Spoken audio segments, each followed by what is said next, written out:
Hello, good evening, everyone. Welcome to this problem solving session. So, do you have any doubt from previous session?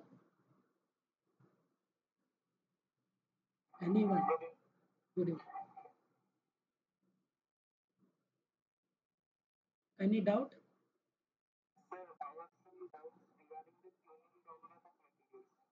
Okay, tuning band gap. Okay, what is so? This is related. Should I summarize first and then can you please ask? Is it related to this week content, or you ask first actually?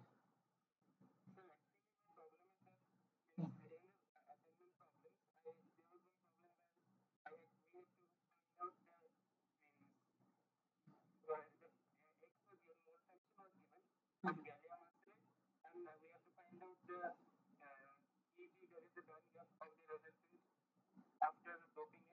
Hmm. Hmm. Hmm. Okay, so okay, fine. We will discuss. This is the problem in like previous year assignment, right? Or this year. Okay. So let me we, when so just wait. We will solve this problem. So this is exactly your problem, right? Kind of similar to this problem. So we will solve this problem in detail. So maybe can you please wait till this problem, or should I explain it now? Right.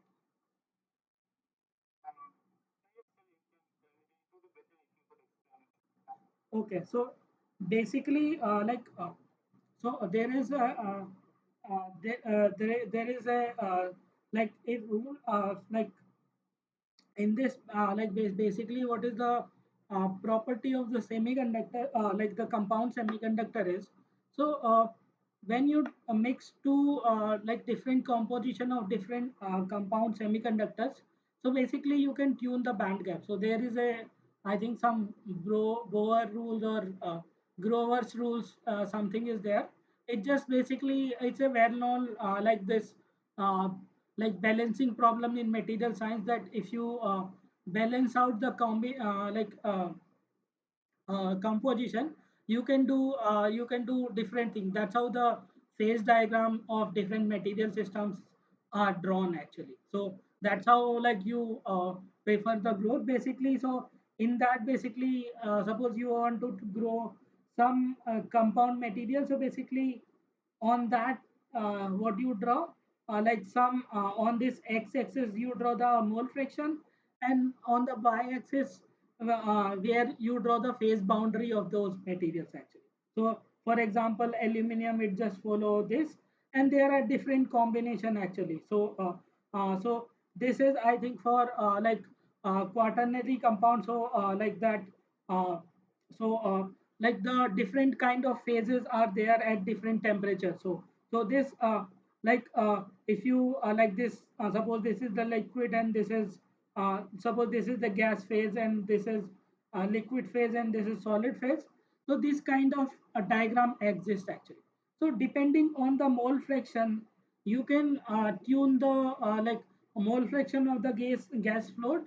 You can tune the like the composition in the compound, and based on the composition actually the band gap of the material is defined by the like the for a first order exponent uh, uh, first order approximation. The total band gap is basically the linear combination of those band gap material. So suppose you are mixing like let's say two material, let's say indium phosphide and gallium phosphide. So this phosphide is common, and if you vary the composition of this indium and gallium, then basically like total the combination total number of indium and gallium atom will be one. So if you and the one more thing is like there should be like the lattice, in a lattice the composition is fixed actually. So the indium and gallium, if you do, there's like the total combination should be total ratio the gallium to phosphide and indium to phosphide. The total ratio with like so suppose for singlet or single binary compound if you take, then the gallium and phosphide ratio is 1 is to 1. And similarly, in case of indium phosphide, it is also 1 is to 1. So in the after also, this when you mix indium phosphide with gallium phosphide, so these indium atoms will take the place of some of the gallium atom or some fraction of the gallium atom. So the total ratio total will be equals to 1. So if you take the X composition of indium atom, then if the gallium composition is Y, then the X plus Y equals to 1, it should hold actually. So this is just to balance your like whatever the chemical balancing you need to balance. So based on this, the if the indium composition is X, the gallium composition is 1 minus X. So this you can write as a indium X, gallium 1 minus X, and phosphide as P. So that's how the like this X1 minus X comes.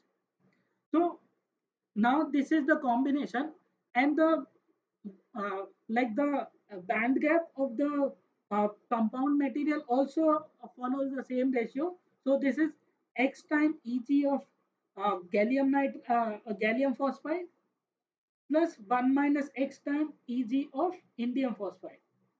So that's how you calculate the band gap actually. And if you're like that whether and like basically or also like the whether the semiconductor will be direct or indirect, okay, that is dependent on the growth condition. So in some case actually if you have a lower composition, let's say some indium composition lower than some values, then it may be behave like the property related to the substrate actually. So basically how you do it, so let's say so the way to do it is actually you take a wafer, pure wafer, let's say gallium or gallium phosphide wafer. Ideally it should like there may be the case. Let's say you don't take gallium phosphide wafer. So how you create the like the suppose you take like the wafer of same lattice constant or near lattice constant wafer. Suppose you take the sapphire actually. Sapphire is also one of the primary component which people use to grow the heterostructures. Let's say you take sapphire and you grow a pure gallium phosphide layer, and on the top of after certain thickness, let's say 1 nanometer. Now you change the composition of like you let's say this gallium phosphide is grown by some, let's say if you are flowing gallium and phosphorus gas in the chamber, then this gallium phosphide, this gallium like whatever the precursor gas and phosphorus gas you are flowing, and then they are combining and then they are forming a compound, and your layer is grown. Ideal process like actual process is much more complicated, but this I am very oversimplifying this thing. So then let's say now after some time, now you go grown this plain pure gallium phosphide layer. Now you introduce indium also like some fraction of indium also. So now instead of like this gallium taking part in the reaction, indium also take part in that phosphorus precursor gas like phosphine or other kind of gases. Then you will follow the compound will the film will grow as some composition of indium, let's say X, and other will be occupied by gallium, and then other will be phosphorus. So this will form a like ternary compound. So that's how you get the composition. So so the even the same as this band gap, also the lattice constant a of suppose A of compounded material, A of let's say indium gallium phosphide will be A of gallium phosphide times x of gallium phosphide plus 1 minus x times A of indium phosphide. So this all the properties are the linear combination of this. You can assume up to a first order. But even if you increase like the composition bit higher, so that this as this ratio become larger and larger, there are some non-linear effect and some Boeing parameters come, which is like quadratic in terms of this some composition. So those effects are lower, but for a smaller composition, you can neglect those non-linear or cubic or quadratic terms or higher order polynomial terms, and you can take just linear combination of the individual pure component. So, and see, for example, in this, so for this line, if you follow this, if you follow this, and basically for this combination from here to here, so it follows the direct band gap. But if you're after a certain composition, actually, so the material become indirect because, like, when like you want actually so whoever the majority material, let's say your gallium phosphide is higher combination, so what happens is, so this because this is the crystalline material film you are going, so what happened is, let's say some crystal it follows uh, gallium arsenide or indium arsenide. So let's say this gallium arsenide has a simple cubic structure. So what happens is, let's say now this is the pure crystal of gallium phosphide, the gallium phosphide. Now you introduce a indium phosphide. So indium will occupy one of these lattice side, let's say somewhere here. Randomly it can occupy. So if you keep increasing this indium composition, what has happened? See, like ideally you want it should retain the crystal structure of gallium phosphide. It should not destroy this periodic crystal structure. But as you increase more and more number of indium ion, it will not take this crystal structure, because this crystal structure has a particular combination of atoms or radius uh, are there, then only then it will be formed like this crystal structure form. If you introduce too many foreign atoms, so after a certain time like that, those foreign atom tail will take my majority, and it will not behave like the host gallium phosphide crystal. Actually, now it become more like a alloy, and it may lose after a certain combination. It may lose the crystallinity itself, or the strain generated will be too high that it will sometime somewhere it has to relax those strain, either by creating the defect or just like making amorphous or any other different combination is there. Then basically the what the material is, it will become indirect actually. So that's why this diagram is given. So initially up to a like if you take the only the binary compound, then this follow this trend, and if, when you start alloying after a certain combination, it becomes indirect actually. So that is the thing. So in this problem, basically gallium phosphide band gap has an indirect band gap. So this is the indirect band gap. Gallium phosphide, this is indirect band gap, and so no, this is the indirect band gap of gallium phosphide. Pure gallium phosphides, you see this x is 1, so that means 1 minus x will be 0. So you can take like the gallium phosphide as a 1, and the direct band gap of 2.78. So this is for the pure gallium phosphide actually. So the direct band gap line is this, and indirect band gap line is this. So wherever this line crosses, you will see a phase difference. Like below that combination, actually, you will see a direct band gap, and above that combination, you will see a indirect band. So that's when this straight line intersect. There you see like you see the the boundary actually. So this is the case of ideal actually. So ideally you can mix any combination in theory, or ideal you can, it should be always be direct, but practically it's not like that actually. After a certain combination it will become indirect material. So is that clear? Did I answer your question? Yeah, you can understand. Now, if you have any doubt, you can ask. Like, I hope I clarified, because this thing is actually like the compound material growth is quite complicated. It's much more complicated to like. It was much more difficult. Like even I'll tell you basic story.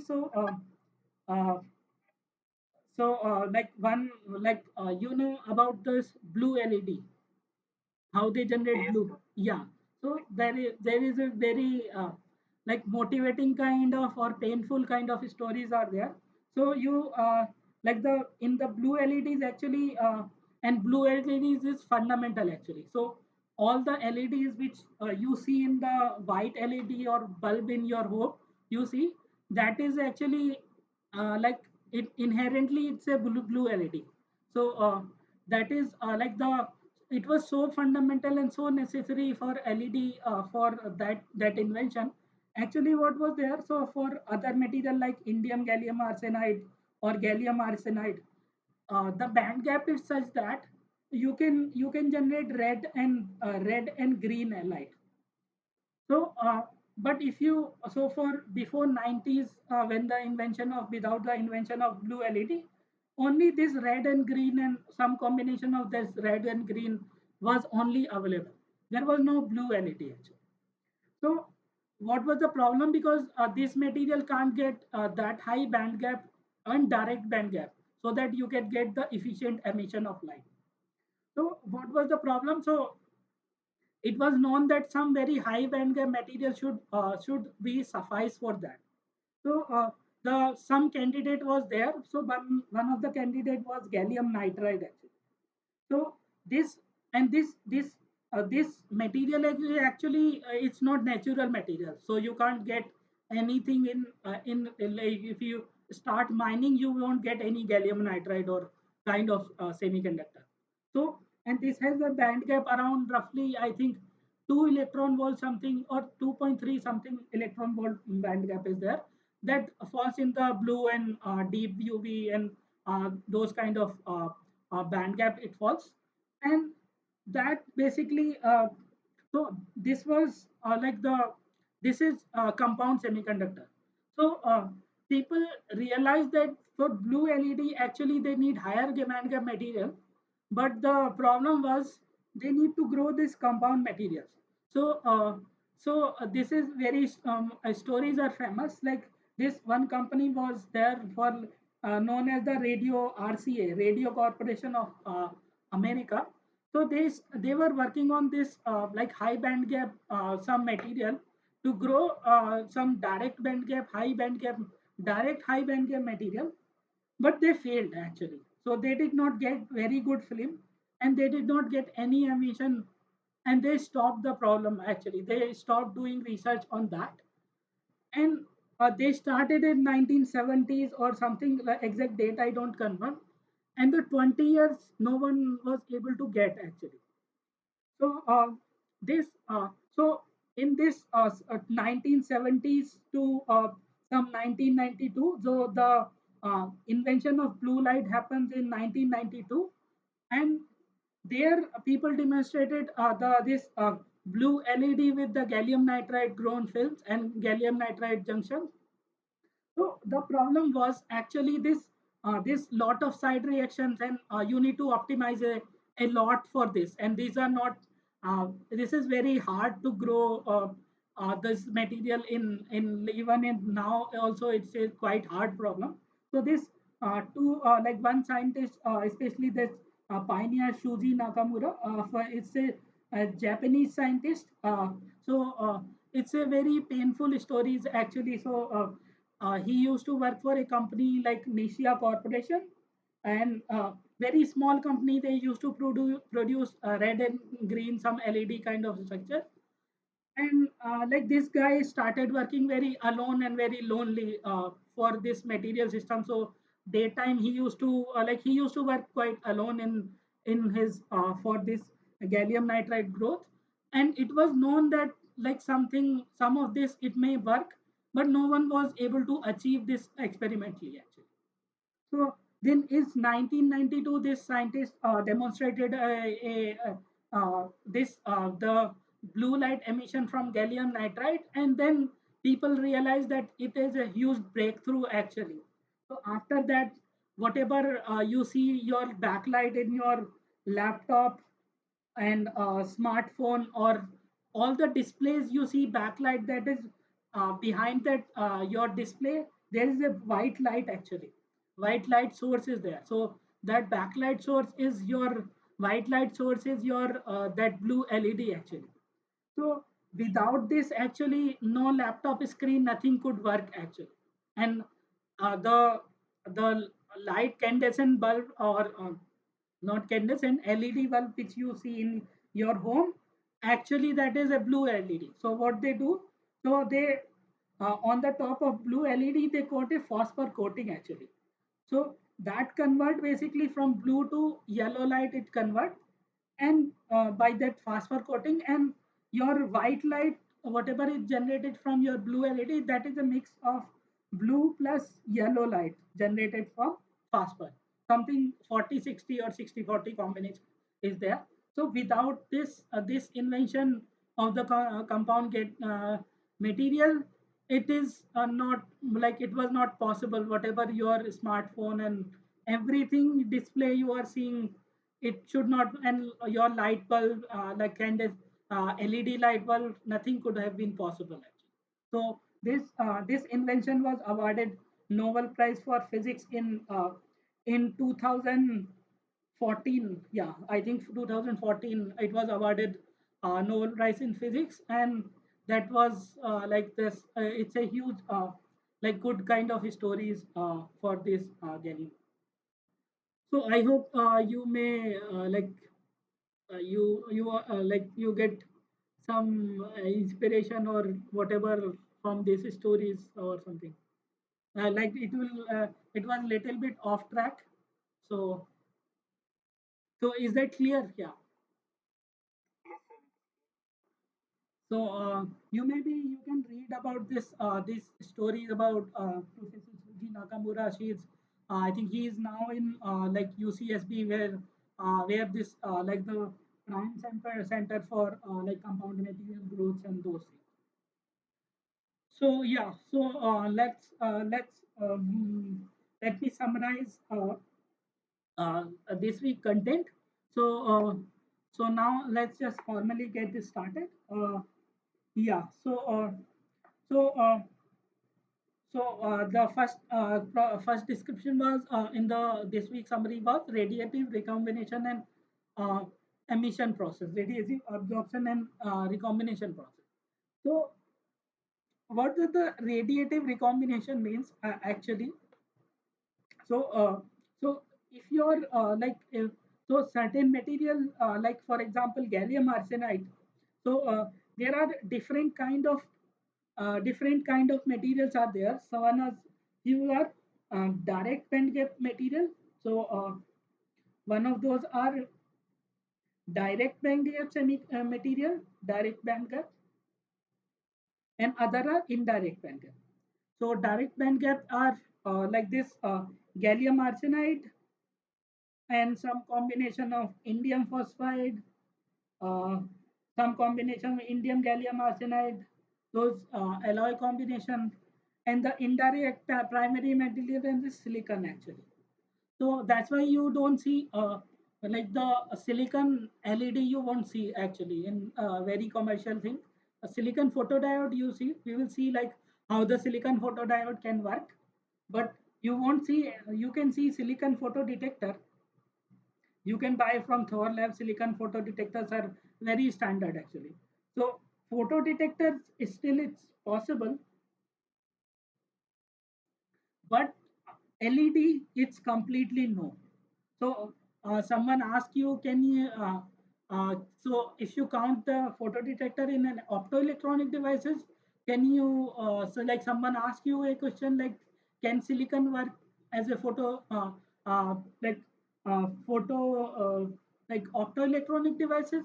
Yeah, you can say partially yes, but not the LED actually. LED can't be done. It's big no in say, like some emission might happen, but that is very inefficient actually.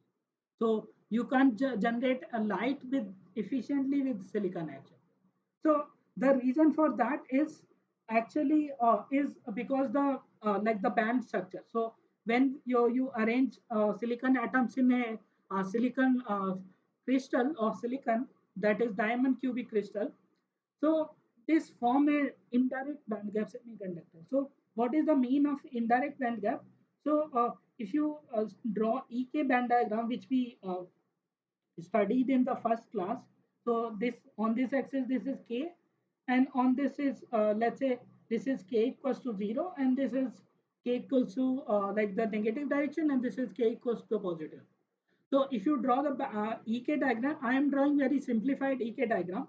So the ek diagram of the silicon looks like this. So this and this. So this is the valence band maxima, and this is the this is the conduction band minima. So this is the conduction band minima, and this is the valence band maxima. So what happens is, so like so as you can see, like what is the conduction band actually? So conduction band is so in conduction band, so so, like the conduction band you defined as like the partially unoccupied band actually. So in that, almost all the states are unoccupied. Only very near to the bottom of the conduction band, which has lowest kinetic energy, the electron which has lowest kinetic energy, those states are only occupied. And like this these many states out of like many states, these many states are occupied. So similarly here also, so the all the states are occupied other than top of the valence band. So all other states are occupied, only the few or few fraction of the top of the valence band states are unoccupied. So you see, like if you want to get a transistor, so so this so to have a generation or recombination or generation, so your so electron from the conduction band jump to the valence band, and if directly at like the vertical line, this if there are no states available, then that process is very inefficient. So in case of silicon, you see, like up to here the only the electrons are occupied, so only here the electrons are present, and only here the holes are present. So to like the but here the all the states are occupied actually. So here to here direct transition won't be possible. Similarly here the indirect transition won't happen from this, because this is our unoccupied state. So that's why this like uh, this transition from here to here, it is very inefficient actually. That is only possible through the phonon mediated transition, and otherwise it's not possible, or the phonon emission is very difficult. You won't get much.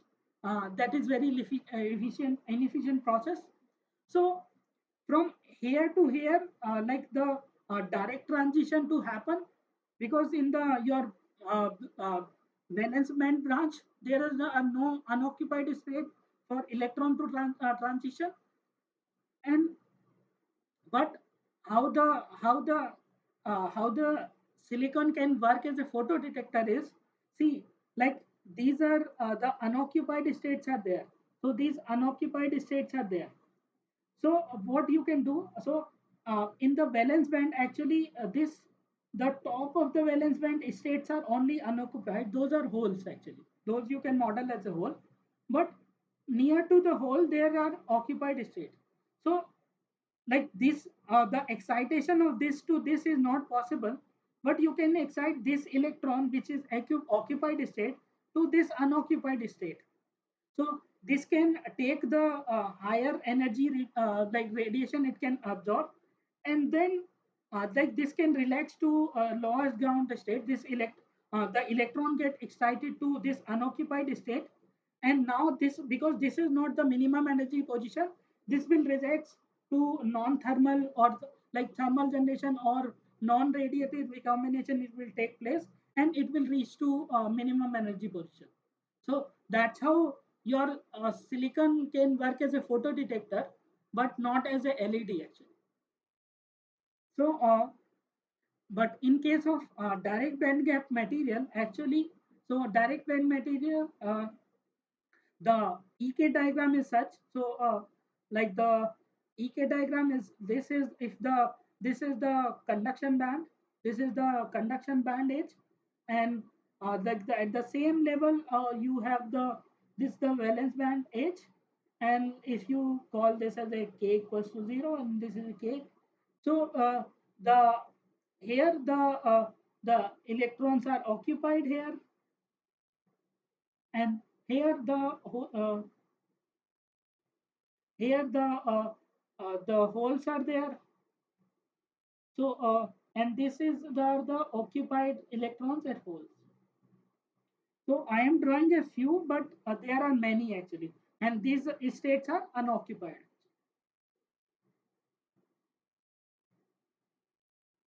So what happens is, as you can see, in case of direct band gap material, the occupied electron is here, unoccupied hole is there. So there is a direct transition. You don't need the momentum of k actually. So this photon, it will release a photon of corresponding to h nu, and as you know, the photon has zeroness mass, so it can't provide much momentum to the lattice. So that's why like if you are not doing any like until you don't supply excite those phonons and those things, the probability, because this phonon can't transfer much momentum which is required to excite those phonons. So that's why this like in case of indirect material, this process is very inefficient. But here this the delta k, because the conduction band and valence band just conduction band occupied states and valence band unoccupied states are just at zero change in momentum are available. That's why you see a strong radiative recombination, and it will release a photon of uh, Eg equals to h nu. Like with this nu, you can write by c by lambda, and you can write as a h c by lambda. So this energy photon and this wavelength photon, it will emit. So is this like this explanation is clear? Okay, fine. Yeah. So that's how your silicon can work as a photo detector. Not LED. It's not very good process. So basically, radiative process is like the visible like the it will emit a visible photon, or the photon lies in the visible or at least some electromagnetic spectrum case. And non-radiative process are like this direct indirect material goes through the non-radiative process, and that means that you will get a phonon after the excitation and de-excitation process, and those are radiative absorption and recombination process. Similarly, if you so similarly if you supply a photon of h nu energy, then it will the uh, electrons from bottom will get excited to higher, and it will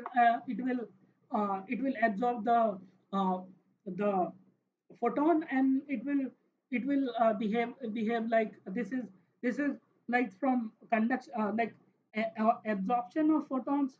So absorption of photon and excite from conduction band to valence band case leads to photo detection. And this electron which you get, if you can utilize for current, then you will get photo detection. And if you supply a current, and then you will basically emit a photon, that is just reverse process, and that is known as the like the you can emit a photon by applying a current, or doing so process. So so this so basically the material for the optoelectronic device, especially LEDs and lasers. So optoelectronic devices, LEDs and lasers, you need direct band gap semiconductors.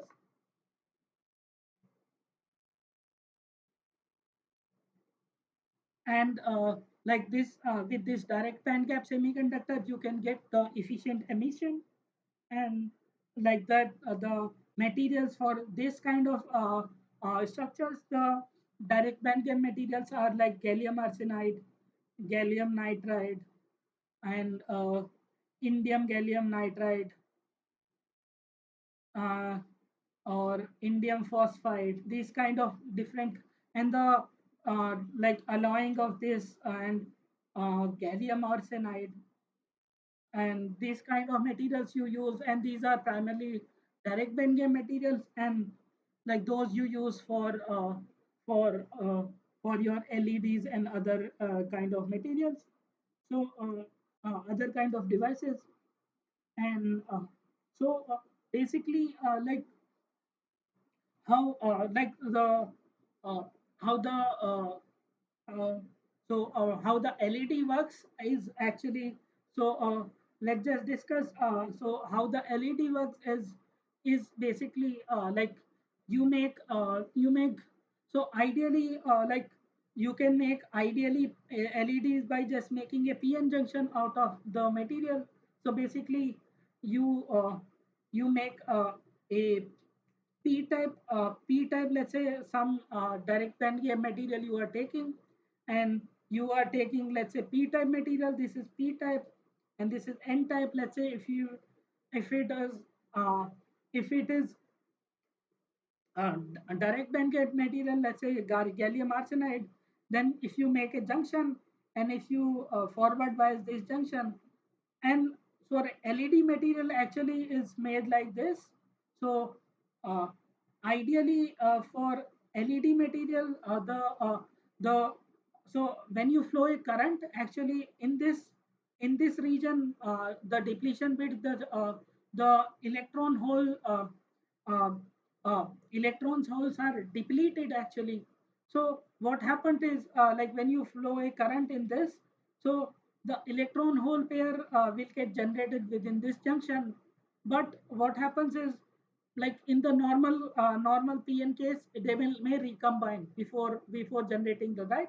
And that recombination process may be more efficient compared to your radiative recombination process.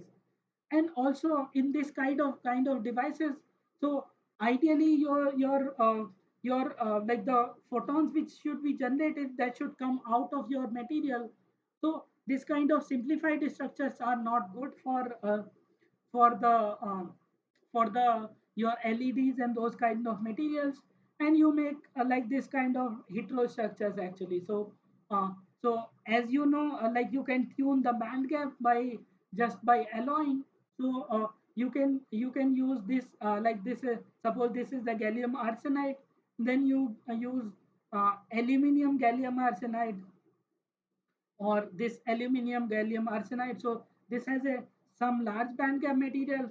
So if so now what will happen is, the if you the because now this form a well actually. So if the thickness of this well, and then you can assume as a quantum well. So now you can confine electron here. So you can solve 1D Schrodinger one dimensional potential well kind of problem, and you can confine hole here. So now this hole and electrons are confined, and they can be used for radiative recombination. and that emitted photon can be generated and extracted out of the material system. So these kind of devices and heterostructures you use preferentially for like the LEDs and photodetectors also, like the heterostructures are more efficient. And basically like this non-equilibrium case you introduce by applying a bias across this junction. So basically what bias across, if you apply a bias, then basically it just change this level, and there is you inject the electrons in this and you eject hole from other side. So that's how you inject hole here, hole from this side, electron from this side, and those electron holes will recombine and will generate convert to photons. And like this electron you inject by passing a current or any other way, or light generation in case of photovoltaic and photodetectors kind of thing. And then or the photoluminescence kind of devices that you use for generating those. So those are the so basically that's how your LED operate. So one step is you inject a current, like by applying a current, you inject electron into the well, and then the electron will recombine to the holes, and the excess holes are supplied through the external circuit, and these photons are extracted out of your material, solid state material, and that you make mechanism. And this make, and the advantage of like this having a large band gap material around this. So whatever this like this large band gap material, this won't absorb this photon again. In the case of silicon, like in the case of similar like this homo p injection, this photon will get reabsorbed, so that will lead to less efficient LED. And if you use high band gap and high refractive index material, so this photon generated will not get absorbed, in this. Also in this, it will not get absorbed. So there is high possibility of you will get photon out of this structure compared to this structure. So that's how your LEDs work. And so the uh, so yeah, so this that's how the very basic vague understanding, or let's say summarized kind of discussion of LEDs. And the next topic was discovered and discussed in the class was how the LED spectrum will look like.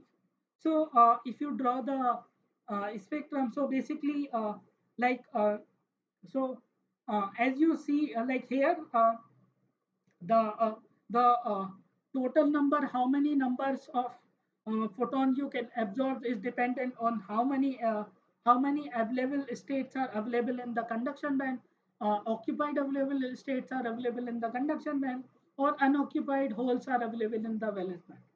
So basically, based on that, so as you see, like in the case of band gap normal, so suppose this is the band gap. So like you have two things, like to calculate how many number of occupied electrons are available. You calculate by just the number of electrons at E level is just product of integration of minus something EC to infinite, EC to E or EC to infinite, times the n of uh, times the Fermi direct distribution f of E times d of E, that is the density of states. This is density of state times dE. If you integrate this equation, then you will get how many number of total electrons you will get. So the way to get it, actually, if you take this is let's say EC, and this is the energy is increasing. If you so the density of the states follows the trend like this, and the Fermi direct or photon electron distribution follows the trend like this. So if you multiply and then integrate these two curves, you will follow like this will follow like this, and you will see like this is EG, like Eg plus Kt by 2. This is the band gap, and this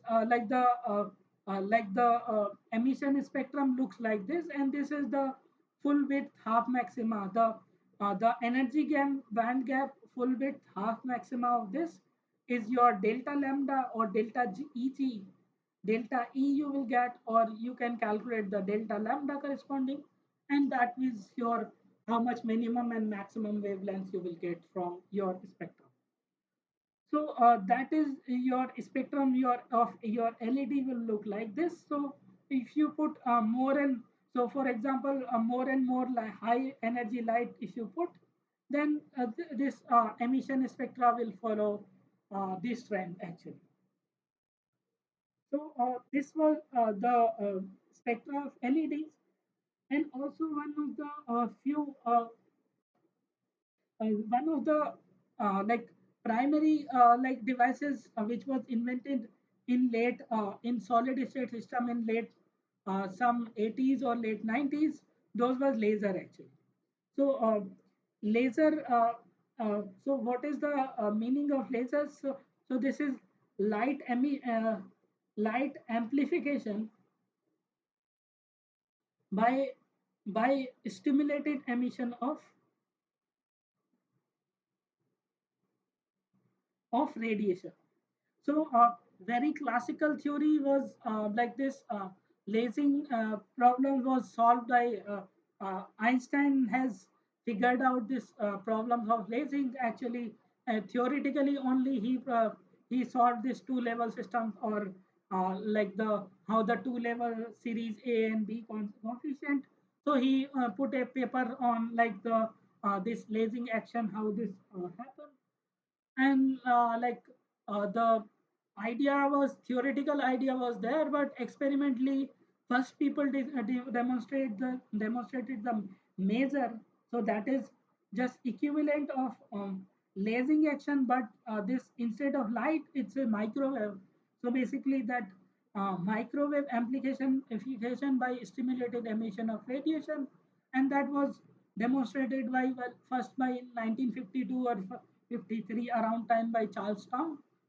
And after that people think like, because if you can emit the microwave and light is also you can consider as a electromagnetic wave, then you can generate a light also. So people demonstrate in 1960s and those lasers and lasing from the certain material system. So how you like the basic funda about the laser is, so in the in case of LED, what you do, so you let's say you inject a electrons in the conduction band, and you there is a hole in the valence band. So this some of this electron will recombine to hole and will generate the photon. So if in LED actually these photons are fly out. So so the the uh, Einstein proposed that like if these two energy levels are there, so like this system, if you bring this photon somehow back, then these photons actually excite this electrons this photon can be reabsorbed actually, and this can again excite de-excite the electrons, and that will lead to more and more generation of photons, and that will lead to stimulated emission actually. So this Einstein solved this problem in 1950 just by classically the using the thermodynamic arguments. And actually, so the main idea about the lasers compared to LEDs actually. So there, what you do, you somehow bring back this photon to again to interact with your level structures or materials. So basically how you do it is you just enclose a material. Suppose let's say this is lasing material, and you enclose this material within a cavity. So suppose like this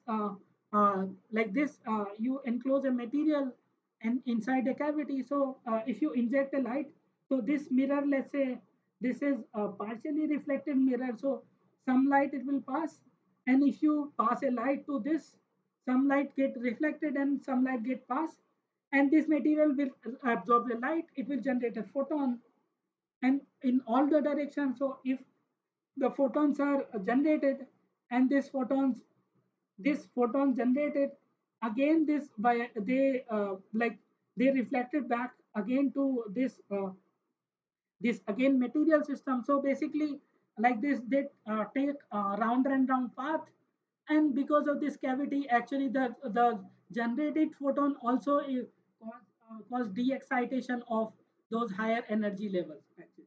So this input laser beam actually like the populate to the ground state, and then those photons generated can take part in generating that stimulated emission. So this is very simplified picture to explain the lasing actually. So ideally, so for lasing to happen, you need a gain material. So you need a gain material. First thing is gain material, and like some kind of pump light also you need. So to excite this gain medium, you need to pump it actually, and then basically, and you need like some cavity or some mirror kind of geometries which can contain the some photons. So and this mirror can be like partially reflective, so this will leak out some photons, and that light you can use for your laser light actually. So that is very coherent and single directed beam generated by this cavity, and that you can say it's a laser light actually. So that was the brief summary as is like how this lasing happens. So basically like the how this has happened actually, if you put a photon of same frequency, so this 1 and 2 and 2 and 1 levels are not different actually. So whatever a photon is exciting from here to here also lead to de-excitation from here to here, and that lead to uh, uh, uh, stimulated emission. But this kind of two level system stimulated emission is not possible, and basically you need some kind of like other higher order effect which are beyond the scope of this class. So you need three level or four level materials to pump, and then create the population inversion actually. So that is the brief idea about this on the like this week content. So this and like lasing happens. So somehow if you create n2 greater than n1, so if you create n2 greater than n1, so the more electron will recombine, more photon will generate, and more light we will get actually. So somehow you bring back these photons, and you create the excess electrons, and then that will take part in your your uh, your lasing emission process. So that is the brief idea about your lasing actually. So that is, if you have any doubt in this content, you can ask. I will pause for some time. Then we will move forward to solve some question related.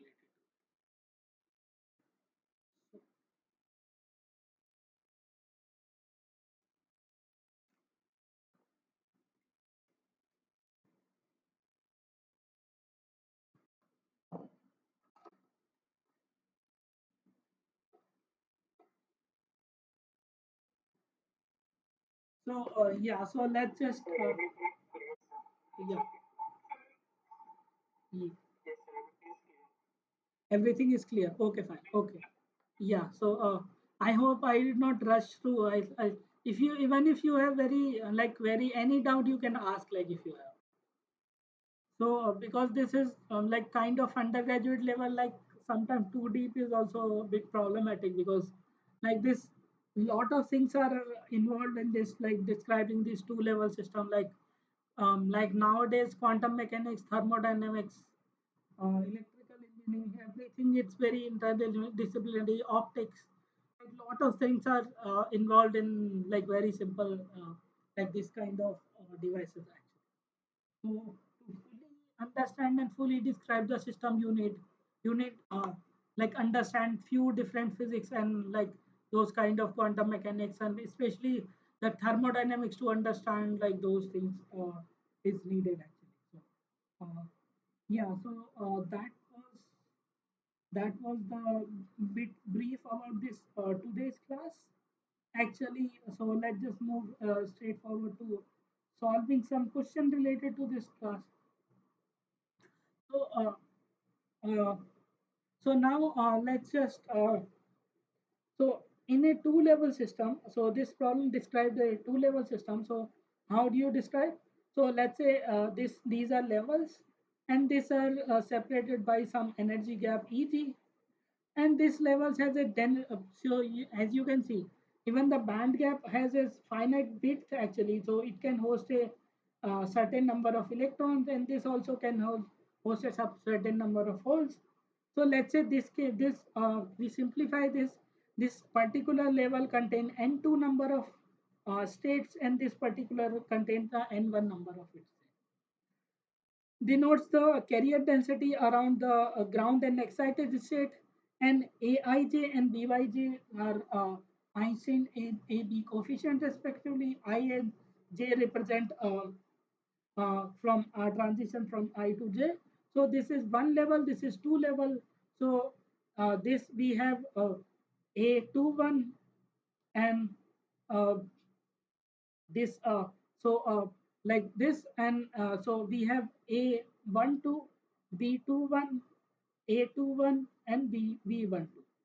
So these are the four coefficients actually. So like these are the rate actually. So like let's say you injected a certain photons. So this photon will get absorbed uh, from this level, will get excited to this, and and if that photon de-excite this, so that will get de-excited. So this rate you can define. So like this like this photon generation rate or photon absorption rate is directly proportional to this. So like the excitation to, let's say, this two level, like the second level will lead to increase the number of electrons in this level, and this population to this lead to electrons in holes in these two levels. So basically the population of this state, let's say, that is given as n2. So n2 number of electrons are there in this occupied states. So we can write the rate equation actually. So we can write the rate equation is so basically we can define this as so like there like the is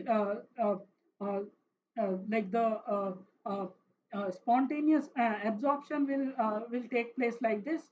So the rate will be A21 times n1 is the absorption rate from 1 to 2, from 1 to 2.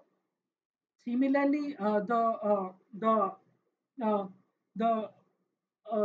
this like the from 2 to 1, the spontaneous emission rate A12 equals to N2 from 2 to 1, and in equilibrium actually this A12 will at times N1 equals to A21 by N2, and if you assume N1 equals to so this the like this A12 you can define as A12 as, so whatever the rate you can define as a negative, and then basically, and similarly you can define this B coefficient rates, and actually you can write the equation for series B coefficient.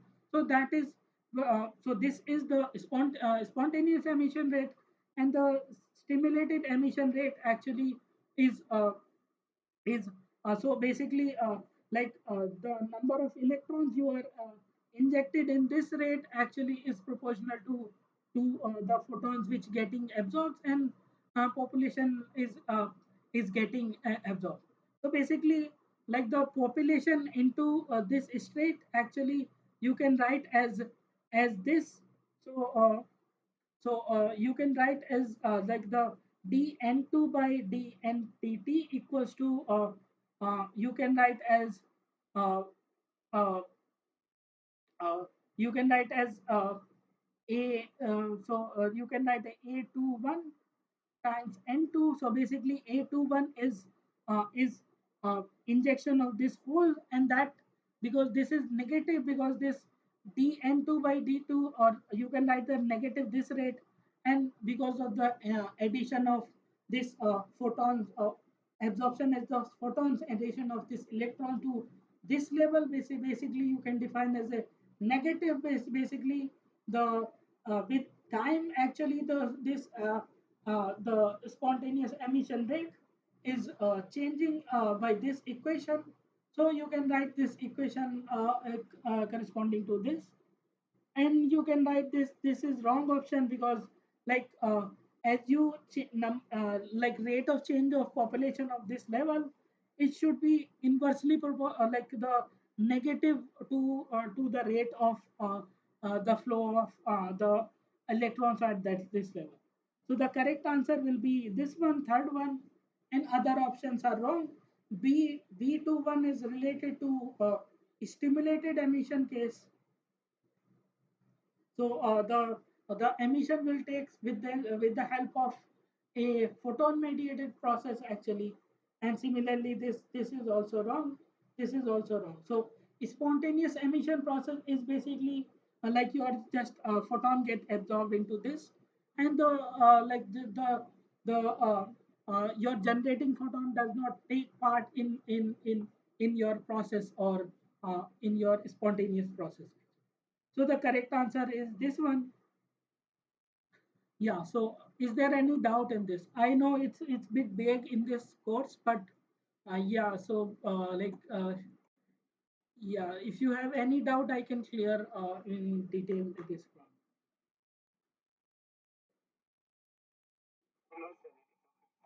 one. Okay, fine. Yeah. So with this, let's move to next problem. So the radiative. The the radiative and non-radiative lifetime of a emitter is given by TR and NR respectively. In which of the following case will the material will be efficient light emitter? So as you know, for light emitter to have very efficient, this like the radiative recombination rate should be uh, the radiative recombination rate TR much should be much larger compared to T non-radiative. The in case of silicon or indirect material, this T non-radiative or T non-radiative is no like no, this should be opposite.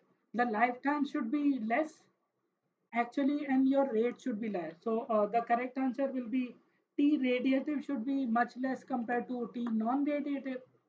Uh, so the correct answer will be C actually. So T radiative means how like the time constant you define. So like how much time each photon it will take to generate actually. So that is the characteristic time. So inverse of this time is basically your A of radiative. So inverse of this time is rate basically. So lesser this time, like the higher is the this generation rate of these photons, and lower the lifetime, higher is the rate.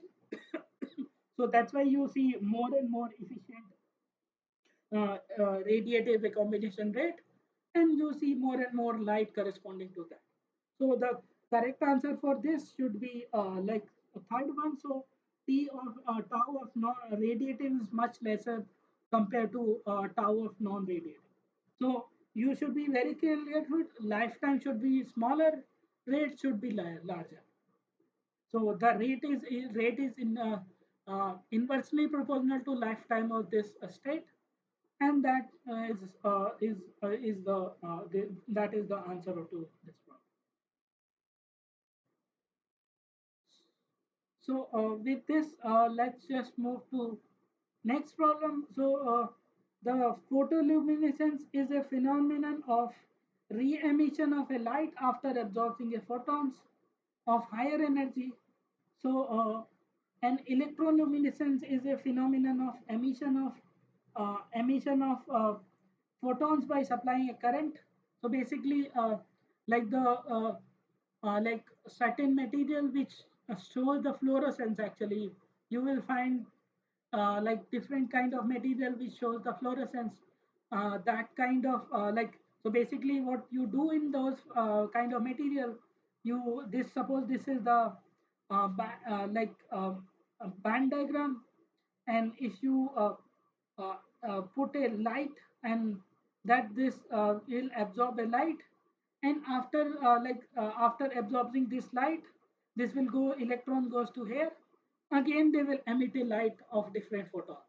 For example, we use a diamond actually. So what we do is in the diamond, so basically we pump a green light to this diamond, and we use a defect in the diamond actually. So that will emit a red light of around 637 nanometer wavelength.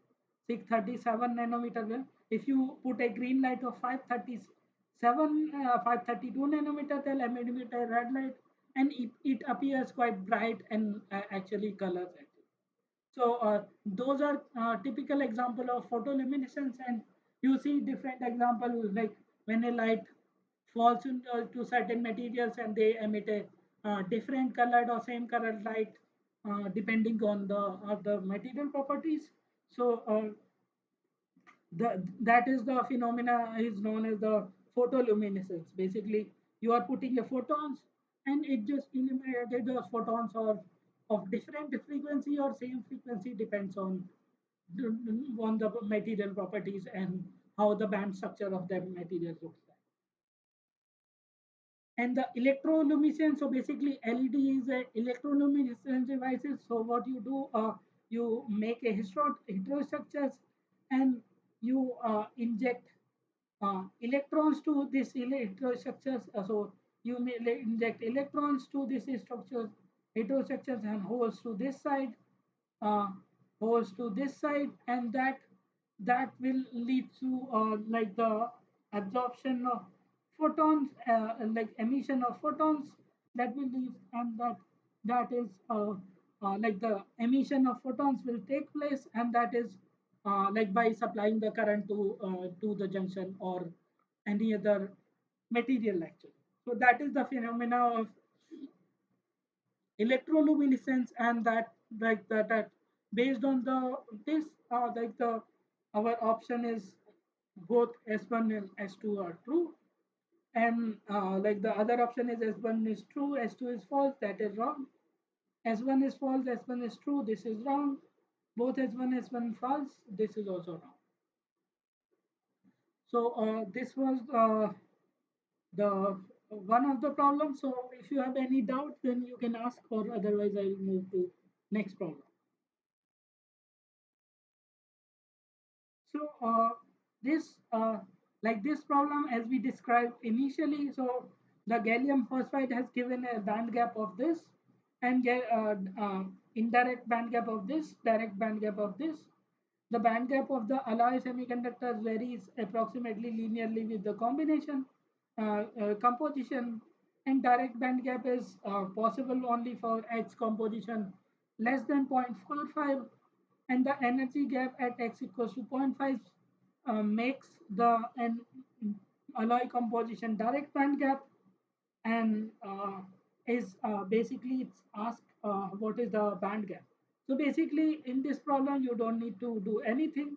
You just draw a vertical line on this, and you just see the vertical line on this, and corresponding this point is your uh, EG actually at this alloy combination.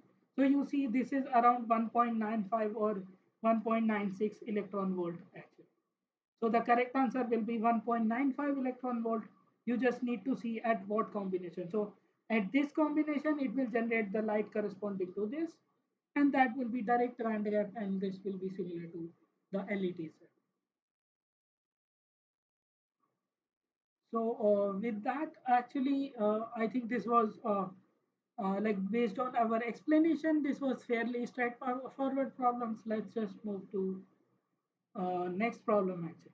So if you have any doubt related to this problem,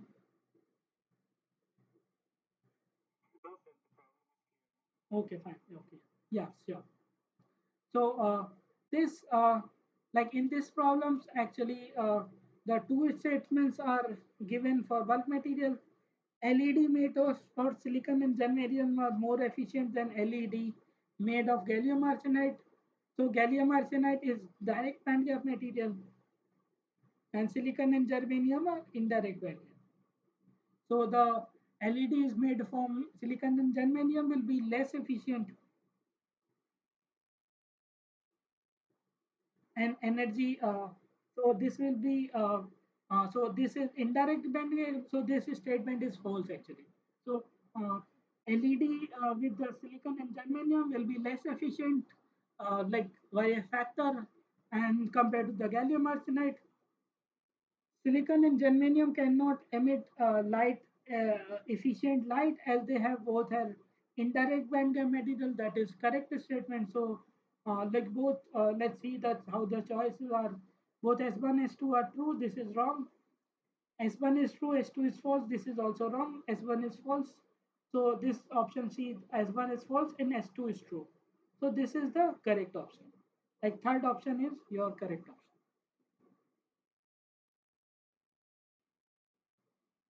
So let's just move to next problem. Uh, consider a uh, consider a two instrument is difficult to build a blue laser compared to red laser. So the so the like the region is like the spontaneous emission becomes stronger with decreasing wavelength. So as you can see, like so this is Eg equals to h bar c by lambda. If you take derivative, so dE by d lambda, if you take, then it will become minus hc by lambda square, and d lambda by you can write as a minus lambda square by hc uh, times the dE delta E. So as you can see, as you reduce more and more, lesser and lesser the the, if you reduce the wavelength more and more, so then basically your so so this basically so so that like as you see, like the band gap needed to change this will be much lower compared to this. So as you see, as you increase this lower, and you need larger band gap, and so for this lower you need like the wavelength dispersion will be slower, and that's why this the like the spectra become not broad and broad as you uh, uh, as you as you reduce your wavelength, then basically your level will start to become more closer and closer. And actually as you can see, like the shorter wavelength, the band gap is large, and your like the your spontaneous uh, uh, spontaneous emission become stronger with like the this like uh, the with decreasing wavelength actually. So that basically you can write as you decrease actually. So this spontaneous emission will get increased. So based on this the both the statements are true, and S2 is the correct explanation. So the correct choice is this. Both S1 S2 is true, S not is the correct explanation. This is wrong. Both S1, S2 are fast. This is wrong, and this is also wrong.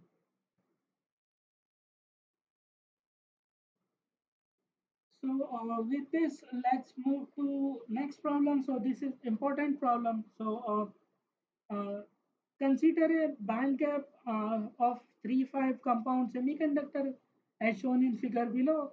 Referring to the data in the figure, which compound material will suggest you to fabricate a lattice match LED on a indium phosphide substrate. So the uh, at wavelength is given. So basically, as you can see, like this, the this like at y-axis, this is the energy in electron volt axis, and right axis is like the similar lambda axis is there. So basically, you need to find a like the material system which leads to direct band gap material corresponding to the wonder. So we draw a horizontal line corresponding to 1.5 wavelength, and in this phase diagram, basically these dotted lines are indirect band gap material. So these dotted lines are indirect band gap material, and continuous lines are direct band gap. So consider a band gap composition of 3,5 compound semiconductor shown in figure below. Uh, Referring to the data in figure 2, which compound value will suggest to fabricate the lattice matching on indium phosphide. So as you can see, so this actually, so so this so like you can like the this horizontal line actually like the uh, it's the combination, so it intersect a direct band gap material for like 4 or 5 places. So one interact here, one is intersect here, one is here, one is here, one is here, other is here. So we need to find the direct band gap material corresponding uh, to uh, to the uh, so we need to find the lattice matching to indium phosphide case actually. So as you can see, lattice match to indium phosphide is basically so uh, this corresponding to this will be so this, as you can see, so this here is the gallium arsenide, this is the aluminum arsenide, and indium phosphide band matching is cases this one. So here it will falls the indium phosphide matching case. So this will cut this line here actually, and that basically this line where is interact is the band gap. No, like this is wrong. So this line basically cuts through like the indium phosphide matching line will cut through this 1.5 micron line, and this will cut here actually. So that basically you can write actually. So this is near to this. So basically like around this time you can get like the combination of this and this, you can get uh, get a lattice matching to indium phosphide and gallium arsenide actually. So this one answer is indium gallium arsenide plus uh, the direct material. Also, you have uh, gallium arsenide. So this is gallium arsenide, and this is gallium antimonide. And as you can see, this line cuts through this, and this is the lattice constant match to indium phosphide case, and this is the combination corresponding to uh, gallium arsenide and gallium antimonide. So this corresponding to it will interact this 1.5 micron line, this vertical line corresponding to indium phosphide lattice constant, and the this phase diagram of gallium arsenide and gallium antimonide, you will find the intersection point is this. So this is the correct answer, and this is the one of the also one of the option actually.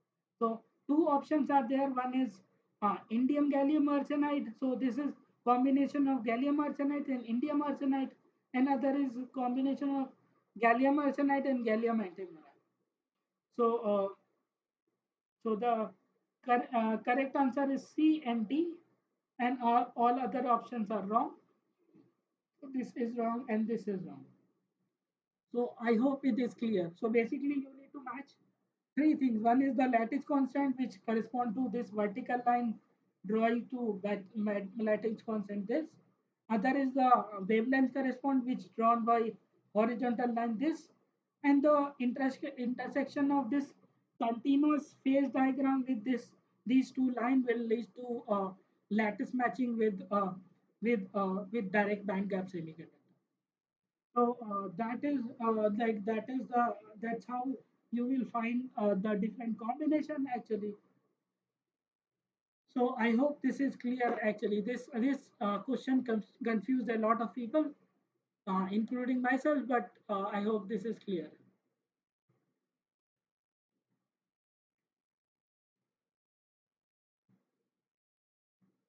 So let's move to next problem. So with in the next problem, the consider the schematic of the structure A and B, A, B, and C, and one of them can be used for fabricating a laser. Which of the following statement is true? So basically, the main idea is main idea is main idea is like one is you need to confine electrons. So for lasing to happens actually, uh, for lasing to happen you need to confine electrons, and also you need to confine light or photons. So how you confine a light? Actually, you can use a total internal reflection actually. So this in a compound material, actually you can tune the refractive index also with the composition. So even a refractive index of this compound material is given as the uh, x times the refractive index of gallium arsenide plus 1 minus x time refractive index of aluminum arsenide. So that basically you can tune the refractive index to by changing the composition. So so in this case, so you can reduce or increase the refractive index actually. So as we see, like based on higher bandgap material which have the higher refractive index.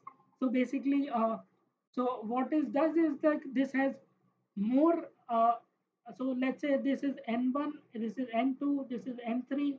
So n1 comma n3 is much greater than compared to n2. So you will see, you will there will be a reflection corresponding to, because this is the denser material, this is the rare material. So there will be a reflection of light from generated from here, or reflection of photon to, so that photon also will get confined here actually.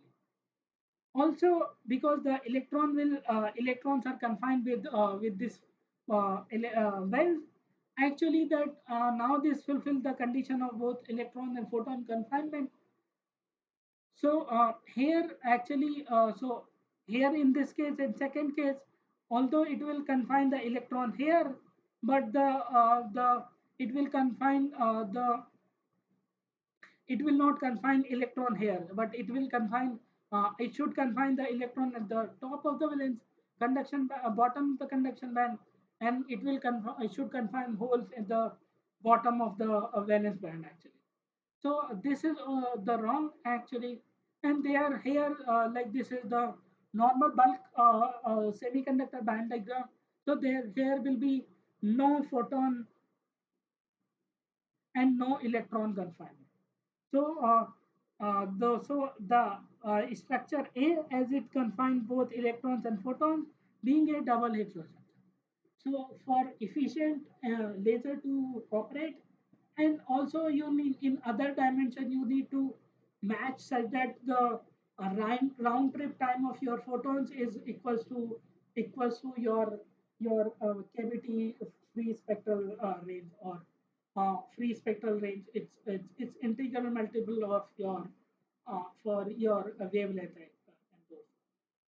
So based on this, the explanation, the correct answer will be third one. So let's move to next material. Next question. So is there any doubt up to now in related to this uh, problem I have solved?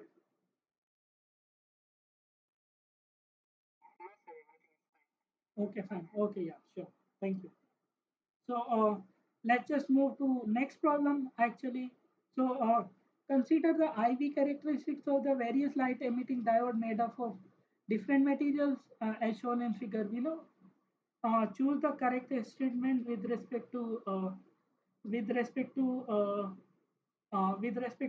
the frequency of light emitted uh, diode. So as you can see like this, the band gap is increasing as you move to right side. So the frequency, as you know, this Eg is basically h times nu, and basically this is the frequency of light, frequency of photon. So nu is basically Eg by h. So nu is directly proportional to Eg, and larger is the Eg, higher is the frequency of photons. So you will see the indium nitride should have highest. Then the like this the frequency should reduce as you go more. So based on this, uh,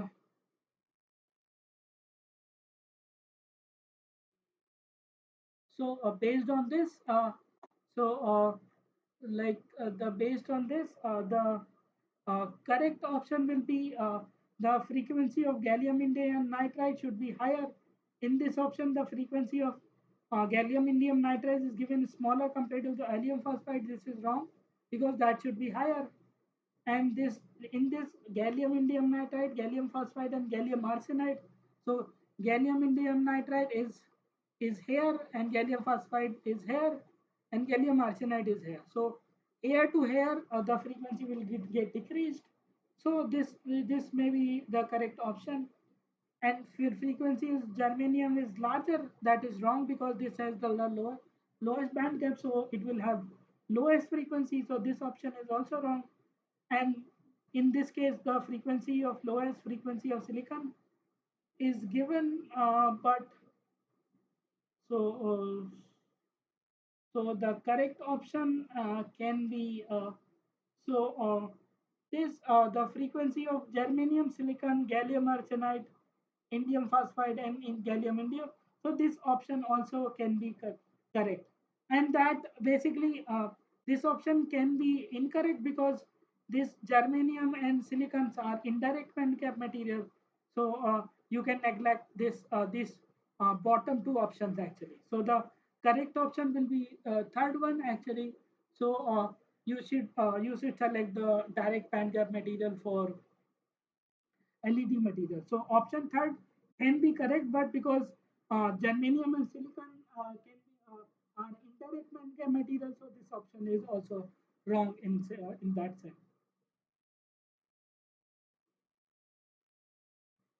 So with this, let's move to next problem. So consider the following statement regarding two level system with energy E1 and E2. So this is E1, this is E2, and this is N2, this is N1. Denote the carrier density in ground and excited state. At equilibrium condition, N2 N1 is greater than N2. So the follows the maximum Boltzmann distribution. So if you consider only these two level system, this N2 has much higher energy compared to N2 has higher energy compared to N1, and this will N2 will always be lesser than N1, and this follows the maximum Holton statistics. So N2 by N1 is equals to exponential of minus Eg by Kt, and that is basically the statistics. So this term is always less than 1, and you will see you will see you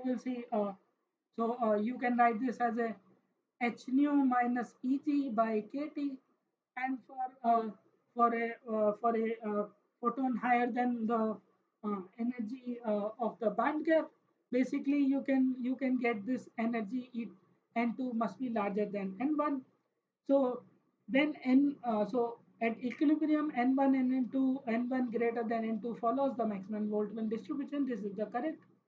When N1 is less than N2, the population inversion is achieved, which is the necessary condition for stimulated emission actually.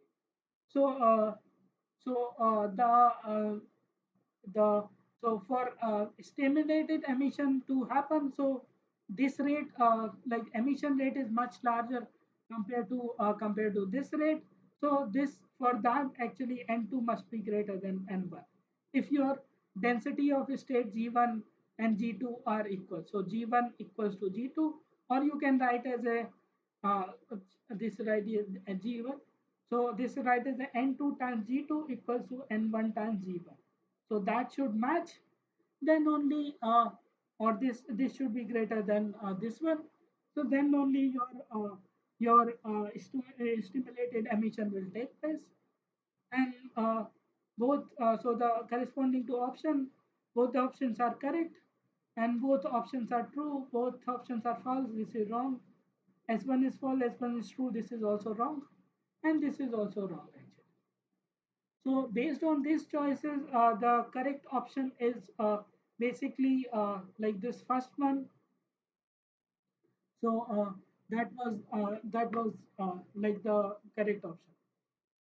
So this was the last problem for today, and this was the problem solving for my side.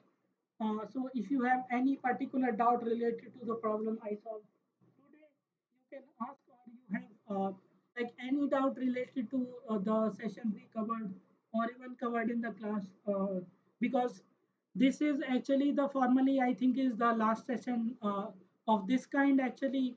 So so if you can ask a doubt, I can wait for some more time if you have doubt.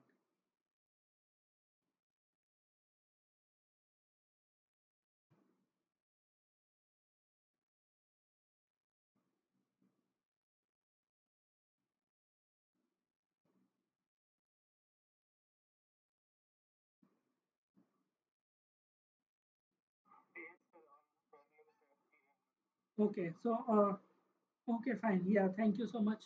So, if there is no further doubt, I think then like I think we can end this session. And let me say thank you to everyone who joined, like who joined a few of the session like throughout this 12-week session. Thank you so much. If you can share some feedback related to the session, how so that so I think I can improve next session, or in future I can because I am also very new to this setting or problem solving or teaching. So if you can make like any comment related to what went well and what did not go too well, then you can just let me know, and just like you can be direct. It's I am not formally a teacher, so you can just give a feedback corresponding to like whatever the thing session you attended, or up to now how the things can be improved, and what is important for your case too, because like it's for you to understand. So I want to ask on audience like how much you like the session or dislike the session, or how was the session.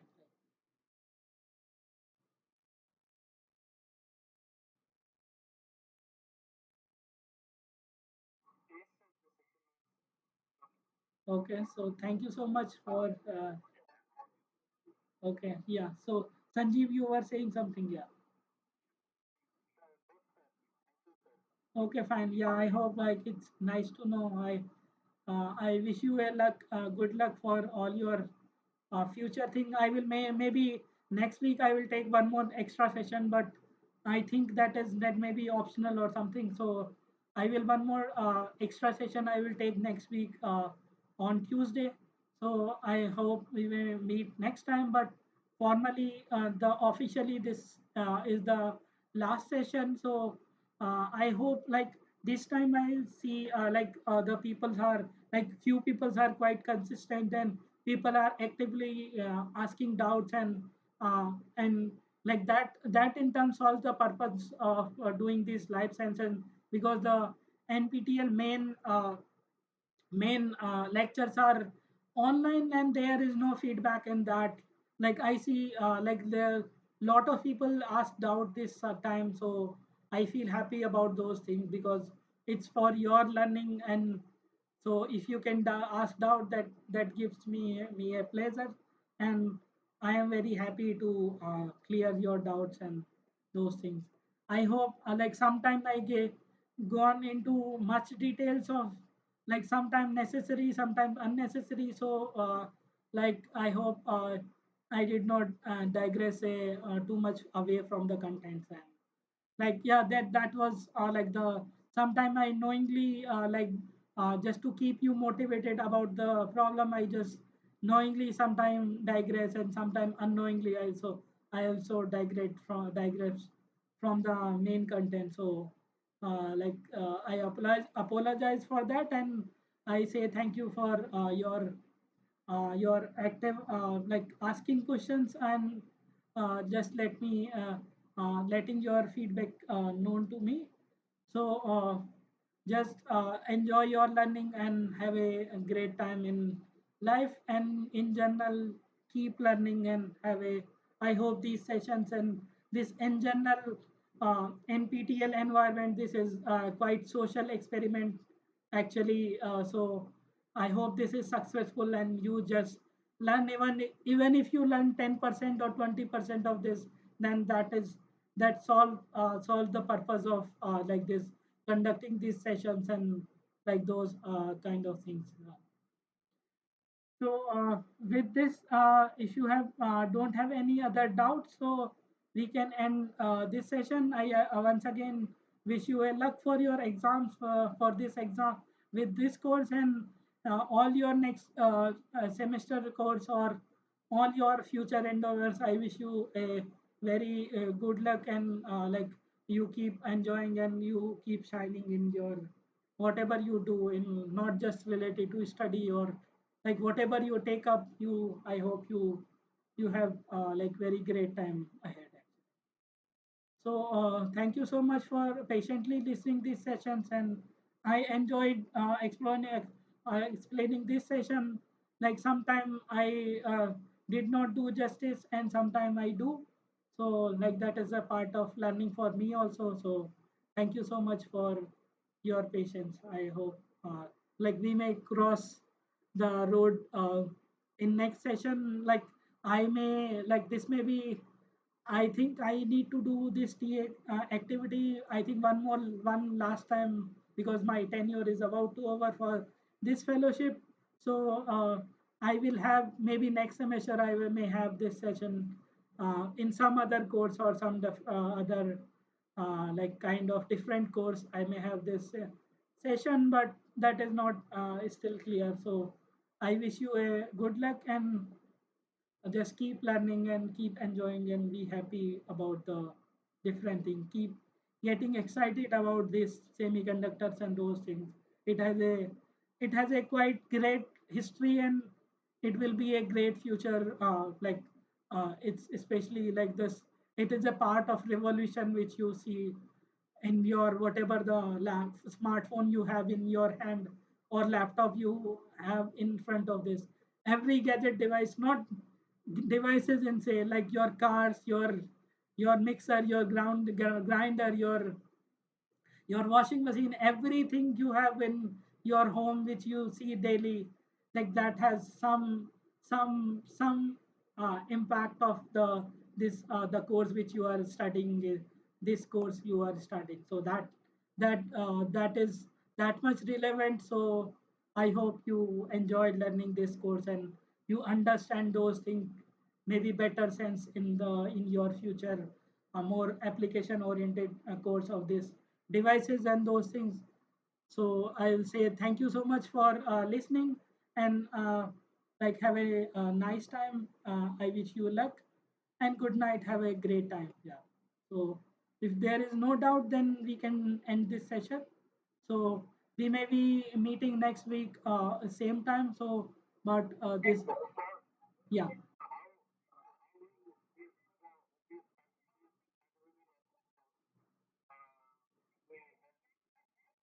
So okay, so the certificate. So basically, so after your, I think they must have asked you about your details about in Google form or something, or your with your registration details. They will may send your certificate to either post or by online to your mail ID you have registered, or you can download from website actually. So I think you don't worry about you just if you don't get the certificate, you just mail us or mail NPTEL support team. They will very happy to reply to your queries actually. So the certificate once you are registered and you have registered for exam, that is your like you don't worry need to worry like that will be automatically delivered to you. Don't worry about it. Okay, fine. Yeah, thank you so much. So have a great time. So bye. Have a uh, like great learning. Thank you so much. So if you have anything to say or any doubt to like if you have any doubt, then I can answer. Yeah, I will be very grateful to help. So yeah, sorry. Yeah.